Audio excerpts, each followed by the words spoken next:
gloire au nom de Jésus. N'est-ce pas merveilleux? Alléluia. Alléluia. Et le pasteur Jean-Yves va nous placer. Et alors que nous allons aller devant le Seigneur de la part de papa Guichard et maman Rose, présenter en dédicace leurs enfants aujourd'hui. Amen. C'est toujours un privilège, n'est-ce pas, que de faire la dédicace de bébés et d'enfants. Alléluia. Et voilà. Alléluia. C'est Kenny? Comment ça va, Kenny? Ça va très bien? Super. Alléluia. Et Ethan? Alléluia. Lui, il est prêt. Et il me regarde, il me sourit même. Alléluia. Et il est prêt à aller. Amen. Alléluia. C'est vraiment encore une fois un honneur et un privilège que dédicacer aujourd'hui Ethan et Kenny au Seigneur. Et comme vous pouvez le remarquer tout de suite en partant, nous n'allons pas les baptiser. Nous n'allons pas faire un baptême pour Kenny et Ethan, mais nous allons le présenter en dédicace au Seigneur. Et cela, c'est pour rester conforme à la parole de Dieu qui pose des conditions avant le baptême. Une des premières conditions avant le baptême, c'est la croyance. La Bible nous dit dans le livre de Marc 16, 15 et 16, prêchez la bonne nouvelle à toute créature. Celui qui croit et qui se fait baptiser sera sauvé. Kenny, peut-être, il peut arriver à croire, mais Ethan est encore trop jeune pour croire. Donc, nous n'allons pas les baptiser pour cela. La deuxième raison, c'est que la Bible nous dit dans le livre de Actes, verset 38, et Pierre leur dit, repentez-vous et que chacun de vous soit baptisé au nom de Jésus-Christ pour le pardon de vos péchés. Donc nous voyons là également qu'il y a la repentance qui est requise avant le baptême. Or, Kenny peut peut-être se repentir dépendamment de sa connaissance, mais Ethan est encore trop jeune. Et peu importe ce qu'on peut faire aujourd'hui, on ne peut pas arriver à le faire repentir. Mais à l'exemple de Anne dans l'Ancien Testament et à l'exemple de Marie dans le Nouveau Testament, nous pouvons le présenter en dédicace au Seigneur aujourd'hui. Amen. Alléluia. Et nous allons tout d'abord commencer par souligner quelques faits. Et ces faits sont le suivant, c'est qu'aucun enfant n'est le produit d'un accident. Amen. Il n'y a pas un enfant qui est né par accident. Les enfants sont formés dans le ventre de leur maman par le Seigneur lui-même. Le psaume 139, verset 13 nous dit, c'est toi qui as formé mes reins, qui m'as tissé dans le sein de ma mère. Et littéralement, Dieu forme l'enfant dans le ventre de maman. Et tout enfant est un don de la part de Dieu. Psaume 127, le verset 3 nous dit, voici des fils sont un héritage de l'Éternel. Le fruit des entrailles est une récompense. Les enfants sont formés par le Seigneur dans le ventre de leur maman. Et les enfants sont également un cadeau de la part de Dieu pour leurs parents. Mais tout don ou tout cadeau va venir avec des responsabilités. Quand Dieu nous donne quelque chose, il va y attacher des responsabilités. Amen. Alléluia. Et les dons des enfants viennent aussi également avec une responsabilité. La plus importante de cette responsabilité se trouve dans le livre de Deutéronome, chapitre 6. On va lire du 4e verset au 9e verset. La Bible nous dit, écoute Israël, l'Éternel notre Dieu est le seul éternel. L'Éternel notre Dieu est le seul éternel. Tu aimeras l'Éternel ton Dieu de tout ton cœur, de toute ton âme et de toute ta force. Et ces commandements que je te donne aujourd'hui seront dans ton cœur. Que tout le monde dise dans mon cœur. Alléluia. Et c'est là où nous devons garder les commandements de l'Éternel, dans notre cœur. Dans le cœur, c'est un endroit où il y a l'amour, il y a la passion. Hein. On aime avec le cœur. Les gens vont dire, je t'aime de tout mon cœur. Personne ne va te dire, je t'aime de toute ma tête, avec tout mon cerveau. Non. Parce que là, il y a le raisonnement. Et on peut se raisonner hors des choses. Mais l'amour et la passion découlent du cœur. Et c'est là où Dieu veut que nous mettons ses commandements. Parce que ces commandements ne fonctionnent qu'avec l'amour. Amen. Alléluia. Et tu les inculqueras à tes enfants. Tu les inculqueras à tes enfants.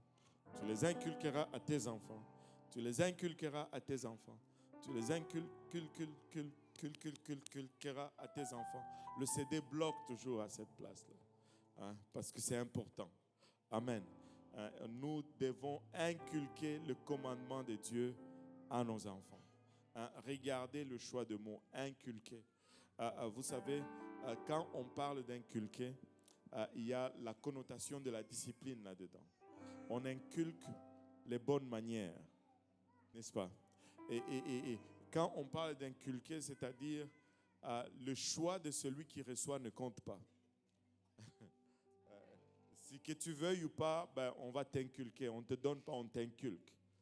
C'est parce que on ne va pas se soucier de ta volonté. Donc Dieu veut que nous montrons à nos enfants qu'il est un seul, même si eux-mêmes ils ne veulent pas. C'est là que ça veut dire. Tu les inculqueras à tes enfants.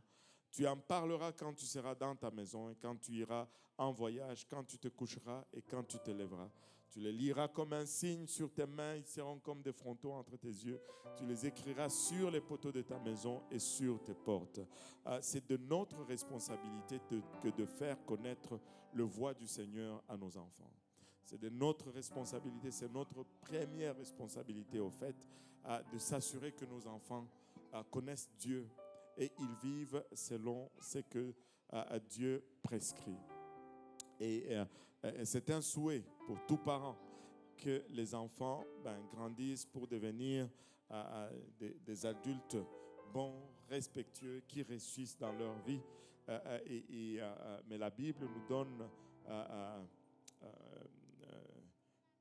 un chemin ici, une façon de faire. Vous savez, si nous voulons que nos enfants servent Dieu quand ils vont grandir, nous devons leur montrer le voie de Dieu quand ils sont petits. Proverbe 22, verset 6 nous dit « Instruis l'enfant selon la voie qu'il doit suivre et quand il sera vieux, il ne s'en détournera pas. » Par-dessus toute chose, le Seigneur est intéressé dans nos enfants. Le Seigneur a un plan pour Ethan et le Seigneur a un plan pour Kevin. Amen. Et pour, pas qu'est-ce que je dis Kevin, Kenny. C'est ça, Kenny. Le Seigneur a un plan pour Kenny. Le Seigneur connaît Kenny. Il connaît le nombre de ses cheveux sur sa tête. Il a touché pour vérifier et s'assurer. Amen. Oui, il connaît. Il connaît tout à ton sujet. Le Seigneur a un plan pour toi. Même lorsqu'on a coupé ici, il a compté ce qui reste ici. Alléluia. Il n'y a pas un seul cheveu qui tombe de la tête de Kenny que le Seigneur ne sait pas. Amen. Et il a un plan pour Kenny et il a un plan pour Ethan aujourd'hui. Et laissez-moi vous dire que les enfants trouvent ces plans et qu'ils le vivent pleinement va signifier le succès pour eux. Mais si ils passent à côté de ce plan, ça va signifier l'échec et c'est là, indépendamment de leur réussite sociale, financière ou matérielle, peu importe. Le Seigneur est intéressé dans nos enfants. Il le démontre dans le livre de Matthieu, le 19e chapitre. Si on peut se lever tous ensemble pour la lecture de ce dernier passage, Matthieu 19, 13 et 14 nous dit « Alors on lui amena des petits enfants, afin qu'il leur imposa les mains et pria pour eux. Mais les disciples les repoussèrent. Et Jésus dit, laissez les petits enfants et ne les empêchez pas de venir à moi, car le royaume des cieux est pour ceux qui leur ressemblent. » Donc, les disciples, voyant les parents venir avec leurs enfants pour le présenter au Seigneur Jésus-Christ, ont pensé que le Seigneur était très occupé avec les choses des grands, qu'il n'avait pas de temps pour les enfants. Et donc, il dit non, non, non, ne venez pas. Mais la réaction du Seigneur a été très indicative. Le Seigneur les a réprimandés au contraire. Il leur a dit, ne les empêchez pas de venir à moi. Papa, maman, n'empêchez jamais les enfants de venir au Seigneur, car le royaume des cieux est pour ceux qui leur ressemblent. En fait, même nous, adultes, si nous voulons entrer dans le royaume de Dieu, nous devons être comme ces enfants qu'on a voulu empêcher de s'approcher du Seigneur. Et c'est un désir noble que de désirer la bénédiction de Dieu sur les enfants. Et c'est pourquoi les parents amènent les enfants pour qu'on les présente en dédicace, parce qu'ils désirent les bénédictions de Dieu sur les enfants. Mais nous devons réaliser qu'en tant que parents, nous sommes les canaux que Dieu va utiliser pour faire parvenir ces bénédictions à nos enfants. Et donc, si nous désirons ces bénédictions sur nos enfants, c'est de notre responsabilité que d'arranger nos vies de sorte que ce canal soit en place. Et que lorsque Dieu voudra faire couler ces bénédictions, que nous ne soyons pas déplacés. Qu'il ait une voie pour faire parvenir ces bénédictions à Kenny et à Ethan. Amen. Alléluia. Nous allons poser juste une question. Papa, maman, allez-vous vous engager à élever Kenny et Ethan dans les voies du Seigneur? Alléluia. Alors, c'est un privilège pour nous que de les présenter en dédicace au Seigneur. On va prier pour eux. Je vais prendre Ethan et un de mes confrères va prier pour Kenny et les autres vont prier pour les parents.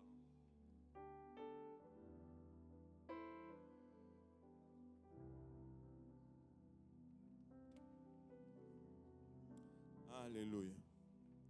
On va prier tous ensemble. Amen. Si vous pouvez aussi prier pour les parents en même temps, que le Seigneur leur donne force, sagesse. Alléluia, pour faire grandir leurs enfants dans les voies du Seigneur. Prions tous ensemble, l'Église. Père, nous te sommes infiniment reconnaissants, Papa, encore une fois, du privilège que nous avons de tenir une autre vie fragile dans nos bras, Papa. Alléluia. Alors que nous faisons ainsi, nous sommes émerveillés, Papa, par le mystère de la vie, Seigneur. Papa, dans ces vies fragiles, dans ce corps fragile et renfermé, Papa, tous les potentiels des adultes accomplis, Papa, et prêts à ton service, Seigneur. Alléluia. Alors que nous venons, Papa, tous ensemble avec Kenny et Ethan, Seigneur, nous réalisons, Papa, tout ce que nous avons besoin de toi. Nous prions que tu nous aides, Seigneur, que tu nous bénisses tous ensemble, Seigneur. Que tu aides la famille, les amis, Papa, les parents qui sont représentés ici. Que nous puissions aligner nos vies à ta parole, Seigneur. Et alléluia, que nos vies soient exemplifiées dans ta parole, Seigneur. Et que nos maisons soient des endroits, Papa, où ton nom est considéré et regardé avec beaucoup d'estime et de respect. Que les chants et la musique qu'on y entend soient des cantiques et des louanges à ton adoration, Papa, exaltant ton saint nom, Seigneur. Papa, Ilabachata, permets-nous de mener cette vie exemplaire, afin de servir d'exemple, Papa, à Kenny et à Ethan, Seigneur, et que nos maisons soient des endroits appropriés pour leur croissance, aussi bien physique que spirituelle, ô Éternel. Papa, pour le moment, ils sont encore trop jeunes pour comprendre tout ce qui est spirituel, Seigneur. Mais toutefois, nous venons le remettre entre tes saints bras, Seigneur, et prions, Papa, que tu assignes, Papa, des anges pour veiller sur eux, Seigneur. Papa, Ilabachata, signe un ange pour veiller sur Kenny. Signe un ange pour veiller sur Ethan, Seigneur. Garde leur sortie et leur retour, Papa. Ilabachata. Protège-les de toute embûche, Papa, de tout accident, de toute maladie, Seigneur. De toute pestilence, Papa, de tout mauvais enseignement, Papa. Protège-les des méchants de ce monde. Père éternel, alors qu'ils sont en train de grandir, Père, permets qu'ils puissent grandir dans la crainte de ton nom et dans l'amour de ta parole, Seigneur. Et lorsqu'ils vont arriver à l'âge de la compréhension, Papa, qu'ils puissent entendre l'évangile, qu'ils puissent y croire, y obéir, Papa, se repentir de leurs péchés.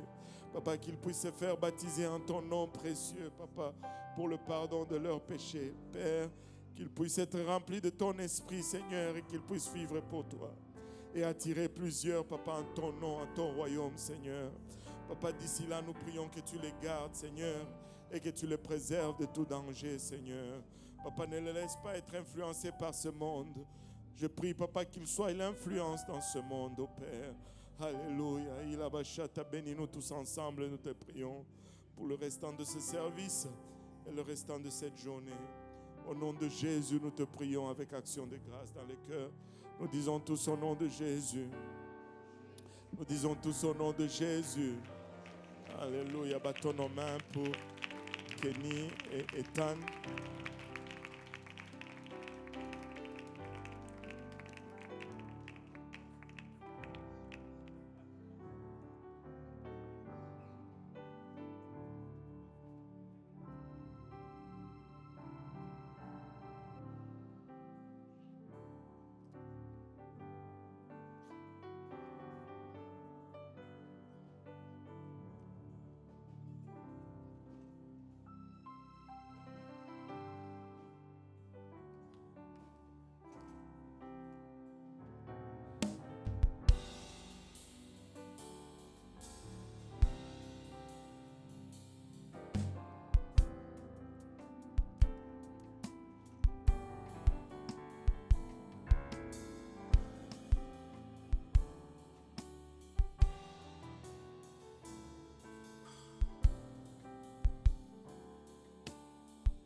Alléluia. Battons nos mains pour Kenny et Ethan. Alléluia. Merci Seigneur. Les enfants vont descendre maintenant dans leur classe avec leur enseignant de l'école du dimanche. Le restant de la congrégation, on va s'élever tous et on va serrer la main des gens autour de nous. On va les faire avec un sourire et on va leur souhaiter bienvenue dans la maison du Seigneur. Amen.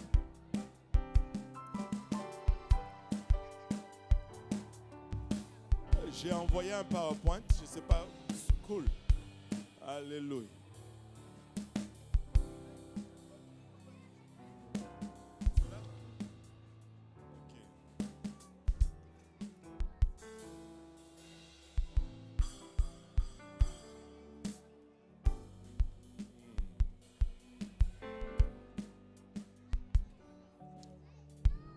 Amen. Amen. Avez-vous salué la personne à côté de vous? L'avez-vous fait avec un sourire? Alléluia. Mais vous êtes déjà assis. Et si on s'est levé, si on s'est levé, vous n'allez pas être debout pour longtemps, je vous promets. Il n'y a que moi qui aime être debout. Alléluia. Et on va aller dans la parole du Seigneur encore une fois aujourd'hui.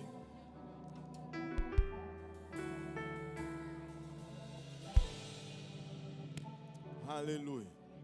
Gloire au nom de Jésus. Et on va continuer notre série sur le tabernacle.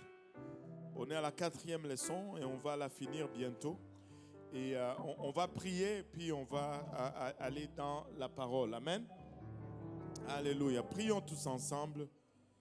Seigneur, nous te sommes infiniment reconnaissants, Papa, de ton